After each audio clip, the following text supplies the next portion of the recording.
আল্লাহু আকবার, আল্লাহু আকবার, আল্লাহু আকবার, আল্লাহু আকবার। এই আরে গম ক্ষেতের মধ্যে গরু ঢুকছে। আরে আরে এই গম ক্ষেতের মধ্যে গরু ঢুকছে। আশহাদু আল্লা ইলাহা ইল্লাল্লাহ, আশহাদু আল্লা ইলাহা ইল্লাল্লাহ, আশহাদু আন্না মুহাম্মাদুর রাসূলুল্লাহ, আশহাদু আন্না মুহাম্মাদুর রাসূলুল্লাহ। আরে এই সেইনে ছাগল ঢুকছে বুঝা।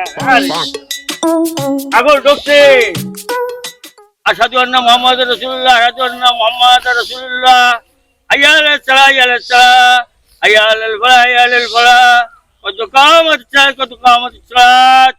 আল্লাহু আকবার, আল্লাহু আকবার, লা ইলাহা ইল্লাল্লাহ, আল্লাহু আকবার।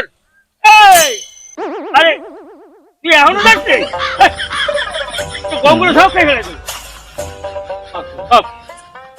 আলহামদুলিল্লাহ রাব্বিল আলামিন আর রহমানির রহিম মালিকি ইয়াউমিদ্দিন। আর আপনারা কেউ দাদার মতো গরু তাড়ানোর নামাজ পড়বেন না। আপনারা একমাত্র নামাজ কালাম পড়বেন আল্লাহরে রাজি খুশি করার জন্য, যাতে জান্নাত পাওয়া যায়। বুঝতে পারছেন?